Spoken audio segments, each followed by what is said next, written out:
Alors, deuxième vidéo sur pourquoi s'intéresser à la politique, et cette fois-ci pour la blessure d'humiliation. Personne qui me regardait qui avait la blessure d'humiliation, vivez votre propre vie, ne la vivez pas par procuration. Il y a cette grande étude qui a été réalisée par Bonnie Ware, une Australienne, et qui a interrogé des personnes qui étaient sur le point de mourir. Et la première chose que lui ont dite qu'elle regrettait, ces personnes qui étaient sur le point de mourir, c'est « j'aurais souhaité avoir le courage de vivre ma propre vie ». Ça, c'est quelque chose de fantastique. Et ce qui se passe beaucoup chez les personnes qui ont la blessure d'humiliation, c'est qu'elles tombent dans un confort, en fait.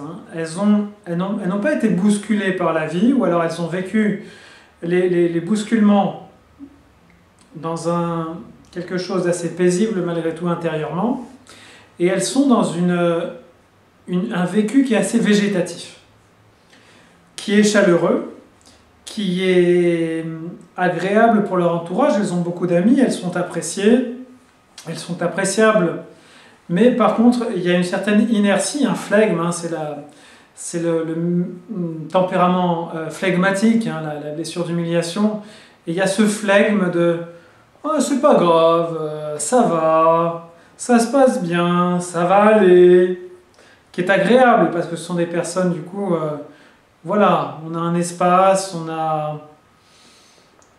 c'est cool. C'est Hakuna Matata.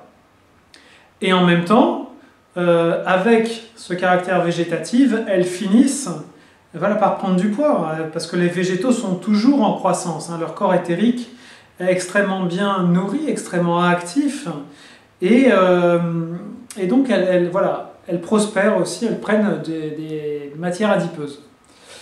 Et alors par rapport à la politique, donc elles vont regarder, elles vont s'intéresser beaucoup. La plupart des personnes que je connais qui ont ce tempérament, qui ont cette blessure, aiment bien regarder au moins une fois par jour les informations et les écouter à la radio. Mais je demande, à quoi ça sert? Est-ce que le monde est changé du fait que j'ai regardé ce qui se passait, entre guillemets, ce qui se passait? Parce que c'est un certain filtre par rapport à ce qui se passe. Absolument pas.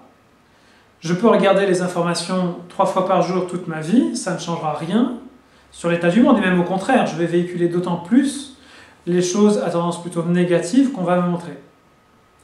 Donc, personnes qui ont la blessure d'humiliation par rapport à la politique, si vous estimez que la politique est importante, alors agissez, mais arrêtez de regarder les autres agir.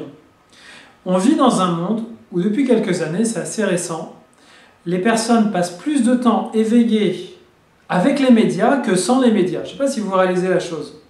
Ça veut dire qu'entre la radio, les tablettes, les ordinateurs, les téléphones, les télés, ces 5 choses-là, les personnes sont plus souvent avec que sans.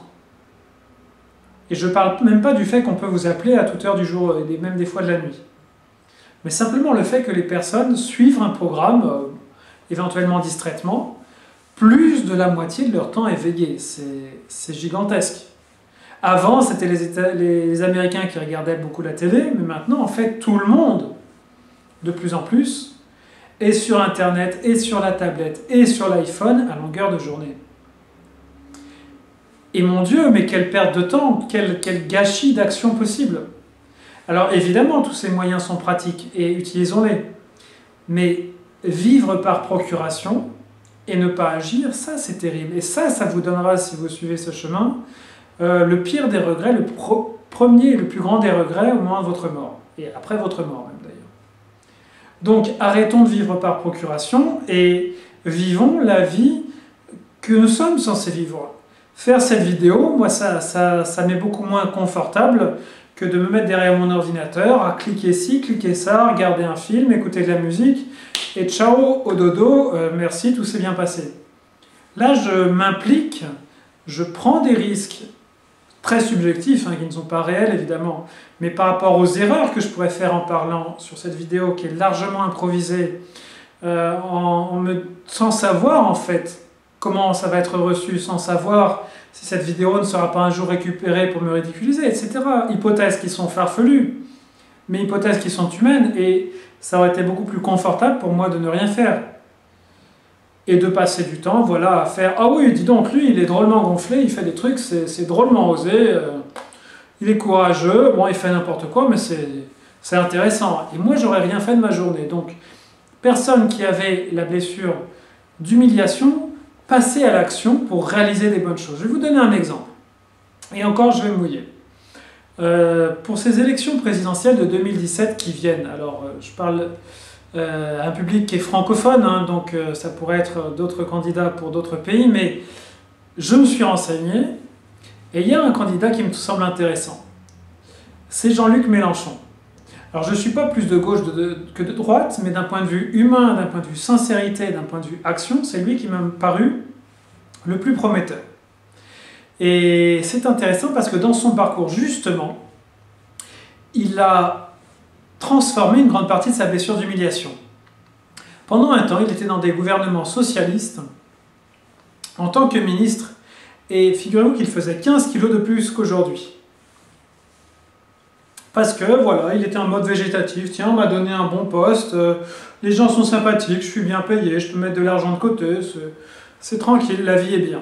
Et puis un jour, il s'est dit, voilà, mais on me fait jouer un rôle, on me fait jouer le rôle de la personne vraiment de gauche qui écrit des livres engagés, et puis en fait, je ne suis qu'un pion. Et donc là, il a commencé à suivre son vrai chemin de vie, à mon sens.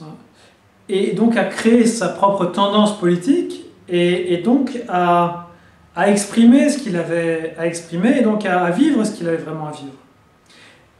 Et en l'espace de quelques années, il a vaincu, je dirais, 2/3 de sa blessure d'humiliation. Il a arrêté de se laisser endormir par la matière, et il est passé à l'action au mieux de ce dont il est capable, ce qui n'est pas parfait. C'est pas un Gandhi, c'est pas un Martin Luther King, mais voilà, c'est quelqu'un qui s'implique, c'est quelqu'un qui est en accord avec ses propres idées, et c'est quelqu'un qui fait de son mieux pour changer le monde dans la direction qui lui semble sensée. Donc, si les personnes qui ont la blessure d'humiliation suivent ce même type de parcours, de se demander, voilà, je suis sur Terre pour faire quelque chose que mon voisin ne pouvait pas faire, et je vais, au lieu de rester dans ma zone de confort, je vais souffrir un petit peu tous les jours pour mettre ça en œuvre. Et il va se passer des choses, et les autres vont bénéficier de ce que je vais faire qui sera unique.